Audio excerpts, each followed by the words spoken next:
আপনাদের সবাইকে অনেক অনেক প্রণাম, নমস্কার আর শুভেচ্ছার সাথে এবং আশীর্বাদের সাথে।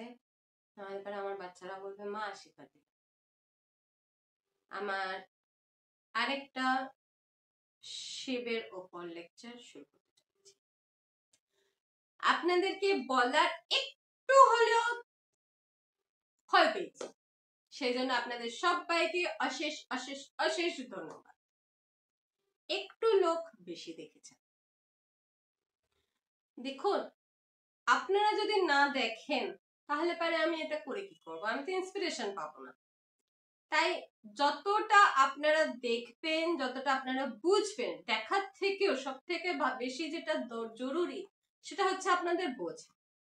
যতক্ষণ না আপনারা এটা বুঝছেন শিব তত্ত্ব কি, ততক্ষণ পর্যন্ত তো সাধনার আগে এগোতে পারবো না আমরা। চলো সবাইকার হাত ধরে হর হর মহাদেব বলে আমরা আমাদের লেকচার আজকের মতন শুরু করছি। যারা আমার চ্যানেলেতে আসেন তাদেরকে একটা ব্যাপার হয়তো জানা আছে যে এবারের লাইভ সেশনটা আমরা করে উঠতে পারিনি। আমি তার জন্য হাত জোর করে ক্ষমা প্রার্থী। কিছু আশ্রমেতে এমন ঘটনা ঘটে গেছে যার জন্য আমরা করে উঠতে পারিনি। আসলে আমাদের গাড়ি চুরি হয়ে গেছে। আমাদের একটা স্কুটি ছিল যেটা দিয়ে আমরা আশপাশ ঘুরতে পারতাম, কারণ এখানে স্কুটি ছাড়া ভীষণ মুশকিল। যারা ঋষিকেশ এসেছেন তারা নিজেরাও জানেন এখানে বাইক বা স্কুটি রেন্টে পাওয়া যায় এমনকি, কারণ এখানকার পাবলিক ভেহিকেল বলে কিছু নেই। যাই হোক, আমাদের স্কুটিটা চুরি হয়ে যাওয়ার দরুন একটুখানি আমাদের একটু কষ্টের সামনে পড়ে গেছি আমরা। যাই হোক, বাড়িতে বেশ কিছু লোক এসে যাওয়ার জন্য আমরা আর কালকের আপনাদের সামনে আমার আশা হয়ে ওঠেনি। যাই হোক, আশা করব আপনারা নিজ গুণে আমাকে ক্ষমা করে দেবেন।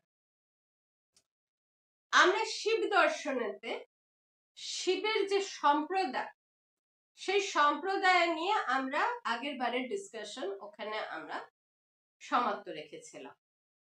তো এবারে আমরা যে শুরু করব সেটা হচ্ছে শিব সম্প্রদায় নিয়ে। আমি এখানে একটা কথা আপনাদেরকে জানাতে চাই। আমি অনেক সাধকের মুখে শুনেছি আমরা শিব হতে চাই। বীরভাবের সাধনা অনেকে তন্ত্রযুক্ত মতে স্পেশালি কালীঘাটেতে করে থাকে, তারাপীঠেতে করে থাকে। বীরভাবের সাধনা, ভৈরব সাধনা, বীরভাবের সাধনা প্রচুর মানুষ মনে করেন, প্রচুর সাধক স্পেশালি মনে করেন বা কোথাও কোথাও পড়েছেন, এরা যেখানে যেখানে পড়েছেন আমি সেগুলোকে না সায়েন্স ফিকশন বলি। তার কারণ ওগুলো বৈদিক নয়, না তো ওগুলো বৈদিক আচার সংহিতা, নাই ওইগুলো কোনো সাধক পরম্পরাগত বিদ্যা বা কোনো সাধকের জীবনীগত বিদ্যা। পরম ভৈরব যাদের বলা হয়েছে, যারা যারা এই ধরনের সাধক, যেরকম আগে অনেকে হয়েছেন, তারাপীঠেতে বাবা খেপাকে পরম ভৈরব বলা হয়েছে। আপনারা বেনারসের বাবাকে দেখেছেন, বেনারসের বাবাকেও বলা হয়েছে যে তিনি নাকি পরম ভৈরব, চলমান শিবের আখ্যা পেয়েছেন। এই ধরনের সাধক জীবন প্রাপ্ত করা কতটা সাধনার ফল আপনারা একটুখানি বুঝতে চেষ্টা করুন না। যারা স্পেশালি এই সাধনাটাকে একটা বাজারে পরিণত করেছে, তারাপীঠেতে অনেক জায়গাতে ধুনি জ্বালিয়ে বসে আর এই বিদ্যাগুলোর অপপ্রয়োগ করছেন, আপনাদের বলছি আমি, কারণ আমি জানি আপনারা আমার চ্যানেলটাকে রিপোর্ট করেছেন, আপনারা আমার চ্যানেলকে, ভিডিওকে আপনারা রিপোর্ট করেছেন, ফেসবুকে আমার সম্বন্ধে উল্টোপাল্টা বলেছেন, অনেক জায়গায় আমার নাম না নিয়ে বলেছেন উল্টোপাল্টা তন্ত্র শেখাচ্ছি। আমি একজন কল গুরু। আপনারা অনেকে পিছন থেকে অনেক কিছু করেছেন, তান্ত্রিক মতে করেছেন, অভিচার করেছেন, বাংলাদেশ থেকে করেছেন। আপনারা সবাই একসাথেও আসুন, সাধনাটা শিখুন। উল্টো পাল্টা সাধনা করে লোকের থেকে পয়সা একবার যে ব্যবসাটা আপনারা ওখানে চালিয়ে যাচ্ছেন না, আপনারা বাঙালিদের নাক কাটছেন, আর কোনো কিছু আপনারা করছেন না।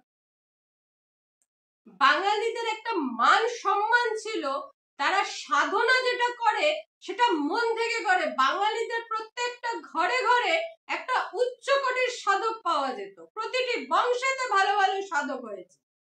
একা আমার বংশে হয়েছে বলে আমি নাম নেব না, আমার বংশে স্বামী বিবেকানন্দের জন্ম হয়েছে, আমি তার জন্য বলতে যাচ্ছি না। আমার বংশে অনেক সাধক আছেন যারা কালীর দর্শন পেয়েছেন, আমার নিজের দাদু আছে। আমরা বংশ পরম্পরায় কালী এবং দুর্গার ভক্তি করে এসেছি। সে সুতনুটিতে থাকতেও করেছি, মাঝরাতেও করেছি, বেনারসেতেও করেছি, এখনো করি। দুর্গার পুজো আমার বাড়িতে আজও হয়। আপনাদের সবাইকে একসাথে আমি চ্যালেঞ্জ জানিয়ে রাখছি আমার এই ভিডিওর মাধ্যমে, সাধনাটা শিখুন, চাই আমার থেকেই শিখুন, আর তারপর আমার উপরেই প্রয়োগ করুন, কিন্তু সঠিকটা শিখুন। বীরভাবের সাধনা করুন, কিন্তু বীরভাবের সাধনাতে কি হয়, কি করতে হয় সেটা তো শিখুন। সাধারণ মহিলাদের কামের প্রয়োগেতে, বাসনাতে, নিজেদের ত্রুটিপূর্ণ বাসনায় একটা বিচ্ছিরি ধরনের মানসিকতার একটা অঙ্গ পরিণত করছেন কেন আপনারা? তন্ত্র শেখাবার নামে যৌনাচার কেন করছেন? যৌনাচার করতে চান, ব্যভিচার করতে চান, আপনারা ধর্মের বাইরে গিয়ে করুন। আমাদের ধর্মকে, এই সনাতন ধর্মকে কলুষিত করবেন না। আর এই ভগবা বস্ত্রটা পরে তো একদমই কারোকে কলুষিত করবেন না। প্রচুর মানুষ আপনারা এই ভগবা বস্ত্র পরে এমনকি ছোট ছোট বাচ্চাদের পর্যন্ত মলেস্টেশন করতে চাচ্ছেন না। প্রচুর জায়গা থেকে এই ধরনের রিপোর্ট আসে। এইটার জন্য কল গুরু হবার দরুন আমরা কামাখ্যাতে, তারাপীঠে, সমস্ত ধরনের তন্ত্রের জায়গাতে আমরা বেদিকে ছোঁয়া একদম সম্পূর্ণভাবে বন্ধ করিয়ে দিয়েছি। 51 পীঠের 51 পীঠকে আমি বন্ধ করিয়েছি।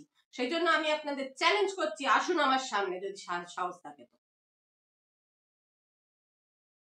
সেই সাহস এখনো পর্যন্ত আপনারা কেউ দেখাতে পারেন, কিন্তু পিছন থেকে আমার চ্যানেলকে রিপোর্ট করতে আপনারা খুব ভালোভাবে পারছেন, যখন কি ভিডিওটা দেখবার, সম্পূর্ণভাবে দেখবার আপনাদের সাধ্য হচ্ছে না।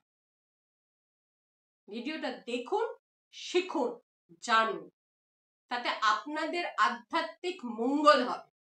আপনারা এত খারাপ করবার সত্ত্বেও আমি শুধু এবং শুধু আপনাদের মঙ্গল প্রার্থী। কারণ মহাদেবী যখন নিজের ত্রিশূলটা দিয়ে যখন অসুরগুলোকে বধ করেন না, তখনও তাদের সেই জীব আত্মাকে সম্পূর্ণভাবে মুক্তির রাস্তা দেখিয়ে দেন। আমি তাঁরই অংশজাত কন্যা, আমি মূল নক্ষত্রের মহিলা।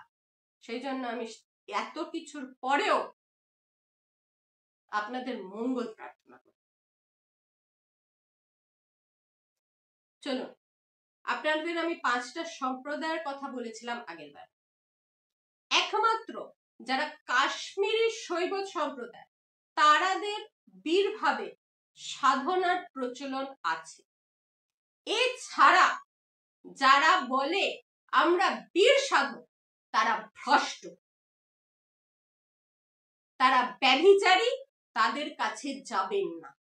আপনারা না গেলে তাদের দোকান চলবে না। আপনারা যাওয়া বন্ধ করুন। আপনারা সত্যিকারের শাস্ত্রটা জানুন, পড়াশোনা করুন। আজকের দিনে প্রত্যেকটি বই অনলাইনে আপনারা পেয়ে যাবেন। archive.com, আবার archive.org, এই ওয়েবসাইটটা আবার প্রচলিত হয়েছে এবং এরা এখন প্রচন্ড ভাবে এদের কাছে সমস্ত ধরনের পুঁথি পর্যন্ত বর্তমান, যে পুঁথিগুলো আমরা সাধারণত আর্কাইভে গিয়ে দেখতে পাই, আমরা যারা ব্রিটিশ মিউজিয়ামে গিয়ে আমাদের দেখতে হতো, সেইগুলো অনলাইনে পেয়ে যাবেন আপনারা। যদি পালি সংস্কৃত আপনারা জানেন, প্রচুর আজকের দিনেও প্রচুর বিদ্বান বাংলাদেশে জল খাচ্ছে। বাংলার কেন, আজকে পুরো পৃথিবীতে আমরা বাঙালিরা রয়েছি। আপনারা পড়ুন, আপনারা আবার নতুন করে সেই একটা সমুজ্জ্বল একটা কত একটা উন্নত আমাদের একটা ধর্মের একটা পরাকাষ্ঠা ছিল আমাদের, সেটাকে নতুন ভাবে উজ্জীবিত করুন। একা আমি বললে, একা আমার চেঁচানিতে কিচ্ছু হবে না, যতক্ষণ না আপনারা আমার সাথে আসবেন। প্রতিটি ঘর থেকে একটা সাধক আসা উচিত, এবং সাধক হওয়ার জন্য আপনাকে কোনো কিছু তো ছাড়তে হবে না। আমিও কোনো কিছু ছাড়িনি। আমি কখন এসে ভগবা পড়েছি, যখন আমি এই বস্ত্রের অধিকারিণী হয়েছি। আপনার ওপর যখন কোনো ডিপেন্ডেন্ট থাকবে না, মানে আপনার মা বাবা থাকবে না, আপনার শ্বশুর শাশুড়ি থাকবে না, আপনার ছেলে মেয়ে নিজেদের কর্মের জগতে ওয়েল সেটেলড, আপনার যদি মেয়ে থাকে সে সন্তান প্রসব করে নিয়েছে, তখন আপনি মুক্ত। আপনার গৃহস্থ জীবন থেকে আপনি মুক্ত। আপনি তখন গিয়ে সাধনার দিকে সম্পূর্ণভাবে বস্ত্র ধারণ করে সাধনা করতে পারেন, কিন্তু সাধনার জন্য বস্ত্র পরতেই হবে এটা কোথাও লেখা নেই। আপনি জিন্স টপেতেও আপনি সাধনা করতে পারেন, আর আপনি মিডি স্কার্টেতেও সাধনা করতে পারেন, ইভেন বিকনিতেও সাধনা করতে পারেন, আর আন্ডার প্যান্ট পরেও আপনি সাধনা করতে পারেন। সমানভাবে আপনি বিজনেস স্যুট পরেও আপনি সাধনা করতে পারেন। আমি প্রচুর লোককে এরকম জানি। এবং আজকের দিনে হিন্দু সভ্যতাতে অনুরাগী অন্য দেশের অন্য ধর্মের মানুষ অনেক বেশি। নামজাদা প্রেসিডেন্ট রয়েছেন, সে আপনি ডোনাল্ড ট্রাম্পকেই ধরুন, আর ইউএ এর সুলতানকেই ধরুন, এরা সবাই আজ সনাতন ধর্মের দিকে এগিয়ে আসছে। আপনারা কেন পিছিয়ে যাচ্ছেন জানুন না, দুবার আবার নতুন করে আরেকবার পড়ুন। আমি আপনাদের সাথে আছি। যা জানতে চাইবেন, যতটা আমি পড়েছি, যতটা আমি নিজে দেখেছি, আপনাদের নিশ্চয়ই সেটা দিয়ে বলবো। আপনারা যতবার আমায় প্রশ্ন করবেন আমি জবাব দেব। তো আমাদের প্রথম যে শৈব সম্প্রদায়, তারা হচ্ছে মহাপাশুপত সম্প্রদায়। মহাপাশুপত সম্প্রদায় শৈব সিদ্ধান্ত সম্প্রদায় আর বীর শৈব সিদ্ধান্ত, বা যেটাকে আমরা কনফার্ট দের নাম দিয়ে পরিচিত জানি। হ্যাঁ, যোগী আদিত্যনাথ হচ্ছেন সেই পীঠের পীঠাধীশ্বর। তো এদেরকে আমরা যেভাবে চিনি, এই তিনটে সম্প্রদায় প্রধানত এসেছিল, এরা মানে প্রধানত বিকশিত হয়েছিল, এসেছিল না, এসেছে তো এরা অবিভক্ত ভারত থেকে। এবং শৈব সম্প্রদায় আমরা নিশানা পাচ্ছি মহেঞ্জোদারোরও আগে থেকে। তো এটাকে সর্বপ্রথম সম্প্রদায় হিসাবেও চিহ্নিত করা যায়। তো শৈব সম্প্রদায় বা শিব সাধনা তত্ত্ব যেটা, সেটা এটা বিকশিত হয়েছিল অন্ধ্রপ্রদেশ, তামিলনাড়ু, কর্ণাটক। কিন্তু এই মত এমনকি কাশ্মীর পর্যন্ত প্রচলিত হয়েছে। আমাদের পশ্চিমবঙ্গের দিকে বা ওই বঙ্গের দিকে আর কি, মানে বাংলাদেশের দিকেও এই মত এসেছে। শিবের যে ভক্তি, সেটা একটা একটা জায়গায় আলাদা আলাদা আছে, কিন্তু সমগ্রভাবে তারা সমান। এরা ক্রিয়া, জ্ঞান, অদ্বেদ, বেদ এর উপরেই নির্ভর। ক্রিয়া, সেটা তন্ত্র ক্রিয়াও আছে, বৈষ্ণব ক্রিয়াও আছে, শৈব ক্রিয়াও আছে। আপনি ক্রিয়াকে আলাদা করতে পারেন না। তার কারণ হচ্ছে শিব, কালী আর বিষ্ণু, মানে শিব শক্তি এবং বিষ্ণু এরা আলাদা নন। এই ত্রিশক্তিকে যদি আপনি আলাদা করতে চান তাহলে আপনার সাধন জীবন ওইখানেই পরিসমাপ্তি হয়ে যাবে।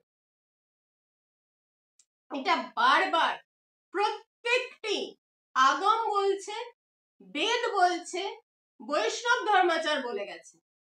রামানুজ, যিনি এই জিনিসটার মধ্যে বিভেদ সৃষ্টি করেছিলেন, এমনকি তাকেও লিখতে তিনি বাধ্য হয়েছেন।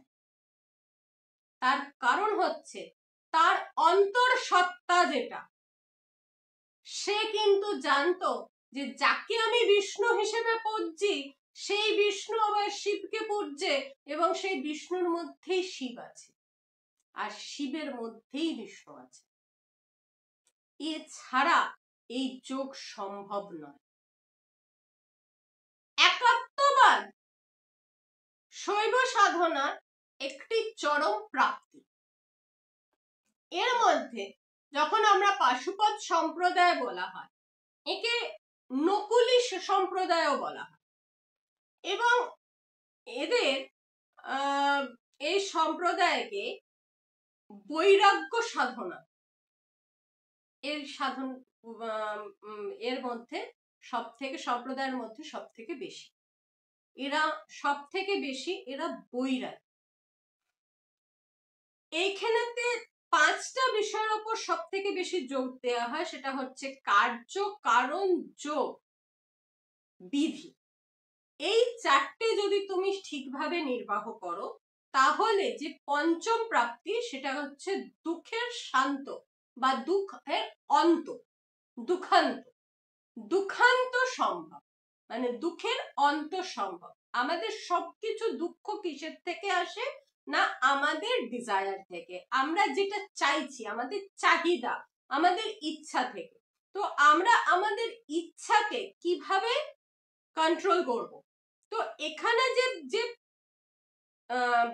যোগটা দেয়া হচ্ছে সেটা হচ্ছে আমরা আমাদের কার্য দিয়ে কার্যের কারণ বার করে সেই কারণকে যোগের মাধ্যমে নিজেদের মনকে কেন্দ্রীভূত করে একটা বিধি আছে তার জন্য, সেই বিধি অনুযায়ী যদি আমরা চলি তাহলে আমাদের দুঃখান্ত সম্ভব। এই সম্প্রদায় মানে পাশুপত সম্প্রদায় বেসিক হচ্ছে এটা। পাশুপত সম্প্রদায় আরেকটা ব্যাপার হচ্ছে, পাশুপত কেন না পশুপতি। পশুপতি শিব হচ্ছে কি পশুপতি, শিব একা মানব জাতি বা পশু হিসাবে, মানব একটা পশু, তো মানব একা পশু নয়, ইনি হচ্ছেন সমগ্র পশু জাতি অধিপতি, সেই হেতু উনি পশুপতি। এবং সেই হেতু যেহেতু উনি জীব আত্মাকে মানে পশুকে পাশ মুক্ত করেন, সেই হেতুও উনি পশুপতি। এটাকে একটা কলা বলা, মানে কার্য কারণ কলা। তো পশুপত মার্গ যেটা, সেটাতে যোগের জন্য একটা নিশ্চিত প্রক্রিয়া আছে।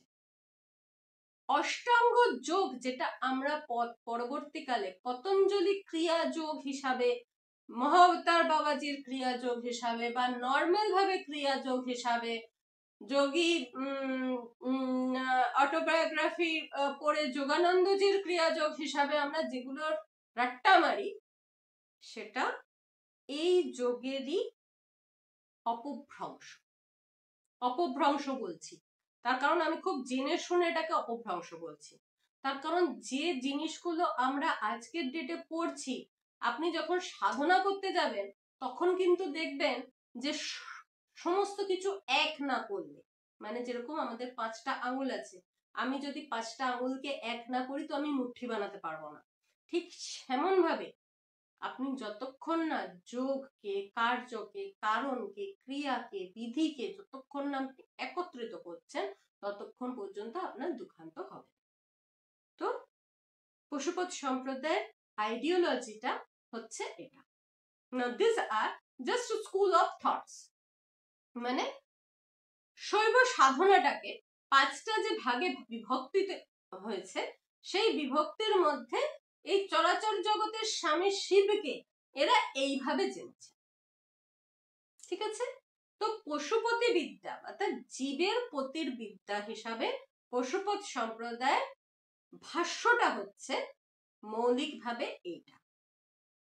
এবার যখন আমরা পশুপত সম্প্রদায়ের ভেতরে ঢুকবো, তখন আমরা এদের যোগটা কি, ক্রিয়াটা কি, তার কারণটা ওনারা কিভাবে এটা দর্শনটা ওনারা করছেন, সেই দর্শনটা আমরা তখন বুঝবো। এর পরে আসছে সিদ্ধান্ত সম্প্রদায় বা সিদ্ধান্ত শৈব বা দক্ষিণ শৈব মত, যেটাকে দ্রাবিডিয়ান শৈবিজম বলা হয়। এটা মতটা বেশিরভাগ ভাবেই এটা তামিলনাড়ুতে সম্প্রচারিত, এবং এর প্রথম 19 কাল যেটাকে আমরা বলা হয়, সেটা মোটামুটি 11 শতাব্দীর মতন সময় থেকে আমরা এটা প্রচলন পাচ্ছি। যে মৃগেন্দ্র তন্ত্র আগমের মধ্যে আছে, সেটাকে এরা আলাদা করে সিদ্ধান্ত জীবাত্মার আরেকটা তত্ত্ব, এটাকে আমরা তত্ত্ব বলবো, মানে ফিলোসফি বা তত্ত্ব, সেটাতে এরা প্রবিষ্ট করেন। এদের কাছে অণু মানে অ্যাটমিক, শুধু আমরা আগে পর্যন্ত পশুতে ছিলাম, এরা আবার তার নিচে চলে আসেন, তার থেকেও বেশি বিভাজন করছেন, যে অণু, একদম অণু যেগুলো মানে মলিকিউলার স্টেজেতে চলে আসছে। তো এমনকি তারও ক্রিয়াকাল বা তারও কার্যকরণের অধিপতি হচ্ছেন শিব। তো সিদ্ধান্ত শৈব মতে পশুদেরকে 3টে কোটির মধ্যে মানে 3টে রকমেতে বিভক্ত করা হয়েছে। একটা হচ্ছে বিজ্ঞান, একটা হচ্ছে প্রলয়, এবং আরেকটা হচ্ছে সকল। এটা 3টে সেগমেন্টে এদেরকে ডিভাইড করা হয়েছে। এরপর হচ্ছে বীর শৈব মত। তো বীর শৈব মতেতে মোটামুটি ভাবে আমরা যতটা আমরা জানা যায়, সেটা হচ্ছে মদিরাজ বা মদিরাজ বা মদ্দারম্ভের পুত্র যিনি ছিলেন, তিনি হচ্ছেন বীর শৈব মতের প্রবক্তা। যোগী গোরক্ষনাথ এই সিদ্ধান্ত সম্প্রদায়ের একজন মহা, এবং ওনার যে লিখিত যে গ্রন্থগুলো, যেরকম সিদ্ধ সিদ্ধান্ত পদ্ধতি, গোরক্ষনাথের যে লিখিত কাব্য থেকে, শ্রুতি থেকে, এবং ওনার যে লিখিত সাধন পরাক্রম, সেটা হচ্ছে এই সম্প্রদায়ের সব থেকে বড় ধনু। এদেরকে বীর সম্প্রদায় কেন বলা হয়? এরা শিব নিন্দা শুনবেন না। আগের দুজনের সামনে যদি আপনি শিব নিন্দা করেও দেন, ওরা সেটাকে কিভাবে বলে, যে পশুর মধ্যে আপনি যদি নিন্দাও করছেন, তো আপনি প্রেম দেখাচ্ছেন। তো মানে নিন্দাটাও ওনাদের কাছে প্রেম। আপনি প্রেম দিয়ে, ভক্তি দিয়ে, ভালোবাসা দিয়ে মহাদেবকে পুজো করতে পারেন, আবার তার নিন্দা করেও তাকে পুজো করতে পারেন। কিন্তু এই বীর সম্প্রদায় যারা, এরা কিন্তু শিব নিন্দা এক ফোঁটাও শুনবে না। এদের হাতে যে ত্রিশূলটি থাকে, সেটি সারা তৎক্ষণাৎ বিদ্ধ করে দেবে। সেজন্য এই সম্প্রদায়ের সামনে আপনাকে কখনো কোনোদিন শিবকে খারাপ বলবেন না। এই সিদ্ধান্তের, এরা সিদ্ধান্তদের মানে এই সিদ্ধান্ত পরাক্রমায় যারা আছেন, তাদের শৈবগম যেটা, সেটা হচ্ছে সিদ্ধান্ত চূড়ামণিতে তারা সব থেকে বেশি বিশ্বাস করেন। সিদ্ধান্ত চূড়ামণি আবার হচ্ছে কি না আদি সম্প্রদায়, যেখানে গ্রন্থ হিসাবে মানে এদের যেটা গ্রন্থ বা এদের যে সিদ্ধান্ত মত, সেই সিদ্ধান্ত মতে শিবকে একাত্ম মতে দেখা হয়েছে। আচ্ছা, এদের আবার শাক্ত মানে শৈব আর শাক্তের যে মিলনটা এদের মধ্যে শত, মানে এরা আলাদা করে শিব আর আলাদা করে তন্ত্র এটা করেন না। যারা এই তন্ত্রেতে মানে গোরখপীঠের যারা বা যারা বীর সম্প্রদায়, এই বীর সম্প্রদায় আপনারা কিন্তু এখানে যারা বীর সাধক নিজেদের প্রতিষ্ঠা করতে আসেন সেটা কিন্তু আলাদা। তারা আর এরা দুটোদের মধ্যে কিন্তু অনেক তফাৎ। এই বীর সম্প্রদায়তে শক্তি হচ্ছেন মাতৃ আর শিব হচ্ছেন পিতৃ। এরা কখনো নিজেদেরকে যে ভৈরব বলেন, সেই ভৈরবের মানে হচ্ছে এরা শিবের গণ। এরা যে কোনো পশু হতে পারেন, যে কোনো পশু হতে পারেন, কানটা চেরা থাকে, এরা যে কোনো পশু হতে পারেন। এবং সর্বদা বলা হয় যারা যে বেল আর কি, যারা ষাঁড়, ষাঁড়েদের, নন্দীদের বলা হয় এই সম্প্রদায়। এরা কিন্তু শিবনিন্দা কখনো সহ্য করবে না। এরা দরকারেতে অস্ত্র নিশ্চয়ই ওঠাবে। এরা দরকারেতে ধর্ম রক্ষার্থে অস্ত্র ধারণ এরা করবে। ধর্ম রক্ষার্থে যদি তন্ত্রের দরকার হয় এরা তন্ত্রের পূজা করবে।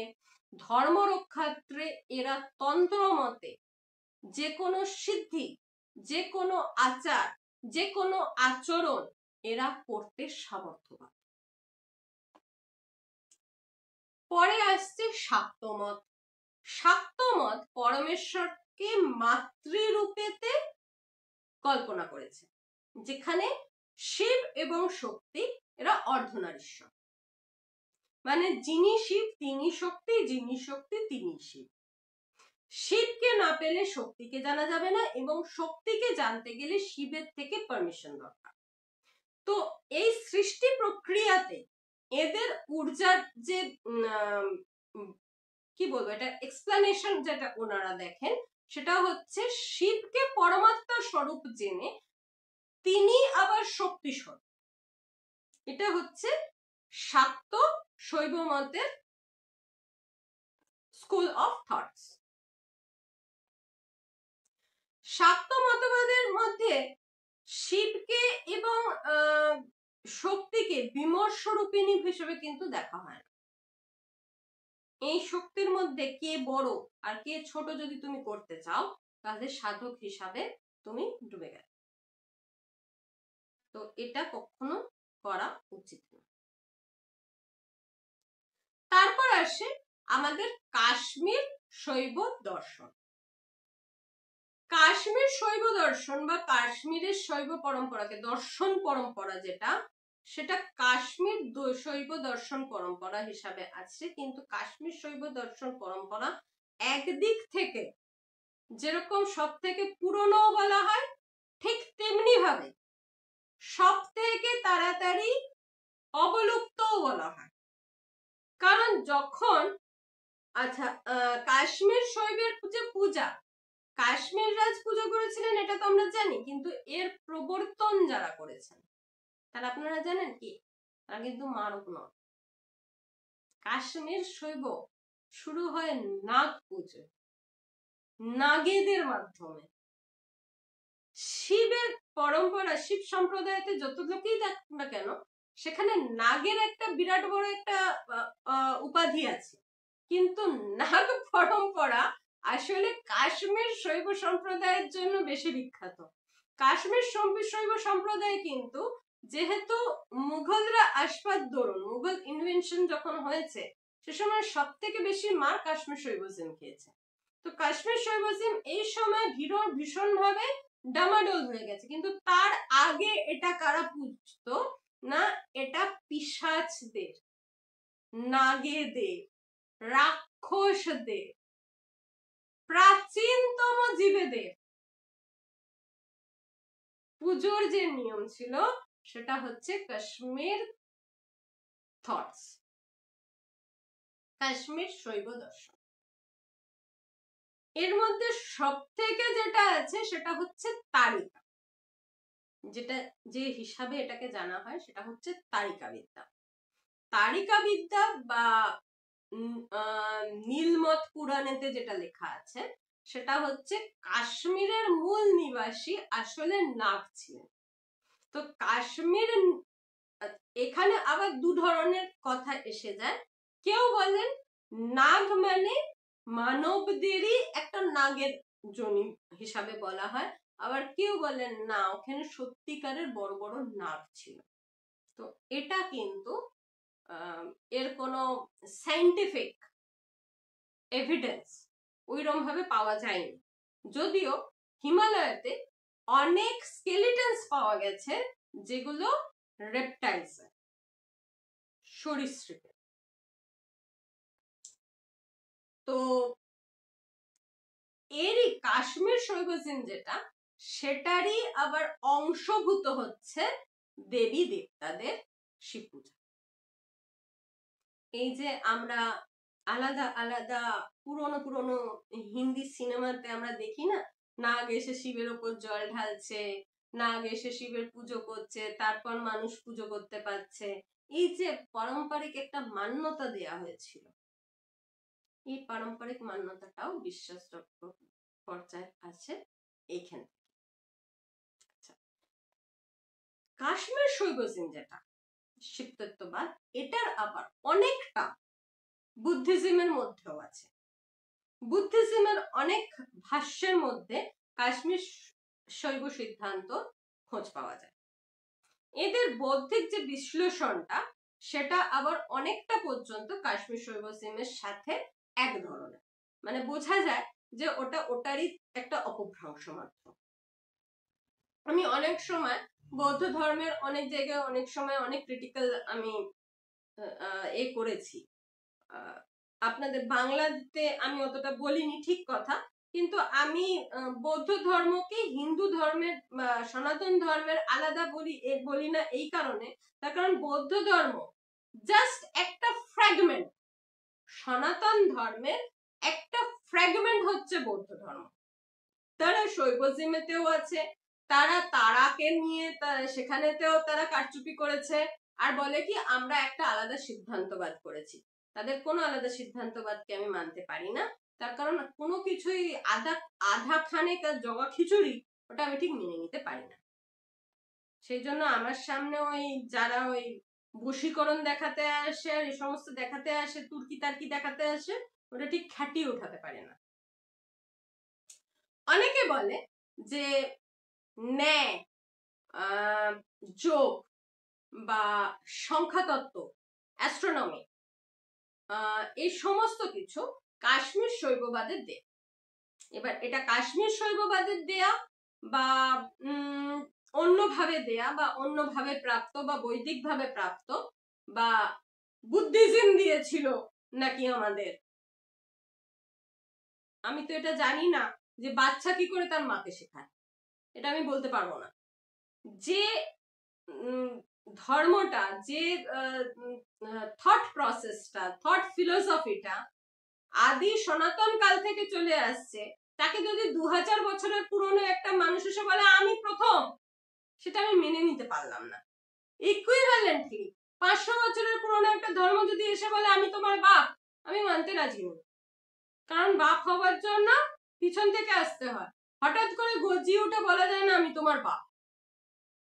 এটা যদি কেউ বলতে আসে তো তার থেকে মূর্খ তো কেউ নেই, যে শুনছে তার থেকে মূর্খ আরো কেউ নেই, তার কারণ সে সেটাকে কাউন্টার অ্যাটাক করছে না। আর জানেন তো পাপ কখন বৃদ্ধি পায়? যখন সত্য পাপকে বাড়তে দেয়। মিথ্যে তখন গজাতে পারে যখন সত্য তাকে গজাতে দেয়। তো কাশ্মীর শৈব পরম্পরার মধ্যে যেরকম ভাবে তন্ত্র ছিল, ঠিক তেমনি ভাবে তন্ত্র ইয়তিও ছিল, মানে তন্ত্র ছাড়াও একটা অনুশাসন, শাসন, নিয়ন্ত্রণ, পাশন এবং পোষণ। পাশন এবং পোষণ কেন বলছি না, এই যোগের মাধ্যমেতে আপনার যে সিদ্ধান্ত আছে, আপনি সেই সিদ্ধান্তকে একটা নাইক, একটা মানে এক্সপেরিমেন্টাল একটা ফোরাম দিতে পারতেন। আপনাদের অনেকের মনে থাকবে অনেক জায়গাতে আমরা নীলাচলের মহাপ্রভু যখন দেখি, নীলাচল মহাপ্রভুর যে সিনেমাটা আমরা দেখি, সেখানে আমরা মহাপ্রভুকে দেখছি টোল পণ্ডিত হিসাবে নিজের বাক্য রাখতেন, ডিবেট করছেন তারা। আগেকার দিনে আমাদের সাম্প্রদায়িক ভাবে এই ডিবেটের একটা বিরাট বড় উৎকর্ষতা ছিল। বিভিন্ন পণ্ডিতরা নিজেদের ভাবধারাকে আপনাদের সামনে রাখতেন এবং সামনে এসে তার সাথে তর্ক করতেন, তর্কের মাধ্যমে নিজেদের সত্যকে প্রতিষ্ঠিত করতেন। এবং এইভাবে শঙ্করাচার্যকে যখন একজন স্ত্রী চ্যালেঞ্জ করেন, তখন শঙ্করাচার্য যখন বলতে পারেননি, সেটাও একটা ডিবেটই ছিল। তো এটা কি দর্শন দেয়? শঙ্করাচার্য কিন্তু কাশ্মীর শৈবিজমেরই একজন বিরাট বড় প্রবক্তা। তো এগুলো কি থেকে নির্ধারিত হয়? কি দেখাচ্ছে এই জিনিসগুলো? যে আমাদের মধ্যে এই ডিবেটিং অনেক কাল থেকে আসছে। যে সভা করা, আমরা দেখছি রামের সভাতে বিভিন্ন মুনি এসে নিজেদের তত্ত্ব রাখছেন। তার মানে কি এটা তখনও ছিল? এটা নতুন কিছু নয়। শ্রীকৃষ্ণের সামনে এসে শ্রীকৃষ্ণের সভাতে দাঁড়িয়ে সেখানে মুনিরা বা সেখানে বিদ্বানজনেরা নিজেদের বক্তব্য রাখছেন, অতএব এটা তখনও ছিল। তো আজকের দিনে যদি দুজন ব্যক্তি এসে একটা জায়গায় দাঁড়িয়ে নিজেদের মত দিতে চান, আমি বুঝতে পারি না সেটা কি করে আলাদা হয়ে গেল। যাই হোক, এই পরম্পরাগুলো যেগুলো আছে, এই পরম্পরাগুলো মোটামুটি আপনাদের আমি বললাম। এই পরম্পরাগুলো যেরকম কর্মকাণ্ড পরম্পরা, তেমনি এদের রূপরেখা, সংস্কার, সিদ্ধান্ত, এই সমস্ত কিছু সম্পূর্ণভাবে আলাদা না হলেও কিছু কিছু জায়গায় এরা আলাদা। কিন্তু আবার এরা আলাদা হলেও এদের মধ্যে রাজতন্ত্র, প্রজাতন্ত্র, লোকতন্ত্র, এই সমস্ত কিছুর প্রয়োগ আমরা পাই। সেজন্য আমরা এই যে আজকের দিনে ডেমোক্রেসি ডেমোক্রেসি বলে চেঁচাচ্ছি, তো এই ডেমোক্রেসিটা আজকে আমরা নতুন কিছু নিয়ে আসিনি, এটা অনেক পুরনো জিনিস। খালি এই জিনিসগুলোর প্রাসঙ্গিকতা, প্রসঙ্গটার যে এখনকার প্রাসঙ্গিকতা, সেই প্রাসঙ্গিকতাটা আমরা ভুলে গেছি। আগেকার দিনে মন্দির থেকেই কিন্তু সমস্ত কিছু শুরু হতো, আর মন্দিরে গিয়ে সবকিছুটা শেষ হতো। আজকে আমরা মন্দিরে যেতেই ভুলে গেছি। বাড়িতে একটা শিবলিঙ্গ আছে, তো সেটার মধ্যে জল ঢেলে দিলাম, ব্যাস হয়ে গেল আমাদের শিব পুজো। বাবা, বাড়িতে যে শিব পুজো যারা করবে, ওই শিবকে 5 বেলা খেতে দাও কি? অনেক জায়গায় তোমরা লাড্ডু নাড়ুর গোপালকে রেখে তাকে 5 বেলা তবুও খেতে দাও। নিজেরা যখন খাও তখনও একবার বলো না যে হে প্রভু তুমি খাও। যেখানে তোমাদের আত্মার কানেকশনটাই কেটে গেছে, সেখানে তোমরা কি করে ভাবো যে ওই শিবের মাথায় 2 ফোঁটা জল ঢেলে দিলে পারে শিব তোমাদের দেখবেন? শিব কি তোমাদের ঠেকা নিয়ে রেখেছেন নাকি যে শিব তোমাদের দেখবেন এসে? এরপরে আমরা করব হচ্ছে শাস্ত্র, যে শাস্ত্র সম্বন্ধে আপনাদের আমরা পরে সম্পূর্ণভাবে বিস্তারিতভাবে বোঝানোর চেষ্টা করব যে শৈব শাস্ত্রতে আমরা কি কি দেখতে পাই। এর সাথেই আমরা আপনাদেরকে নমস্কার জানিয়ে আজকের এপিসোড এখানেই সমাপ্ত করছি। দেখা হবে পরের এপিসোডে আরেকটি শিব জ্ঞান নিয়ে। ততক্ষণ পর্যন্ত ভালোভাবে সাধনা করবেন, ভালো থাকবেন এবং সাবস্ক্রাইব করবেন, লাইক করবেন। আপনাদের সবাইকে অসংখ্য অসংখ্য ধন্যবাদ।